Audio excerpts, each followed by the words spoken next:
मी लागले आहे बघा तुमच्या तयारीला. आता तुम्ही म्हणता ना आमची तयारी. आता उन्हाळा झालाय बघा चालू, आणि उन्हाळ्यात सगळ्यांना कसं थंडगार खायला असं वाटतं. म्हणजे कुल्फी, मावा कुल्फी असं प्रत्येकाला खायला असं वाटतं थंडगार. असं किती शांत वाटतं थंडगार खाल्ल्यावर. लस्सी, प्रत्येकाला ही लस्सी, बदाम शेक, असं वेगवेगळ्या प्रकारची कुल्फी, मावा कुल्फी असं सर्व सगळ्यांना आवडतं ना. त्याच्यासाठी मी आले बघा गोट्यात धारा काढायला. आणि कुठून बनतं माहिती ना तुम्हाला, तर गाईंच्या दुधापासून. अगदी तुमच्या मुलांना पण आवडती बघा मनापासून कुल्फी. अगदी सकाळपासून तुमच्या इथं दुधाला म्हणजे दूध घेण्यासाठी सुरुवात होती.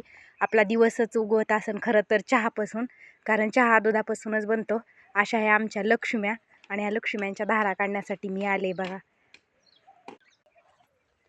खरंच ह्या आमच्या लक्ष्म्या आहेत बघा, कारण ह्या दुधापासून बनलेले सगळे साहित्य, सगळे पदार्थही तुमच्यापर्यंत पोचतात.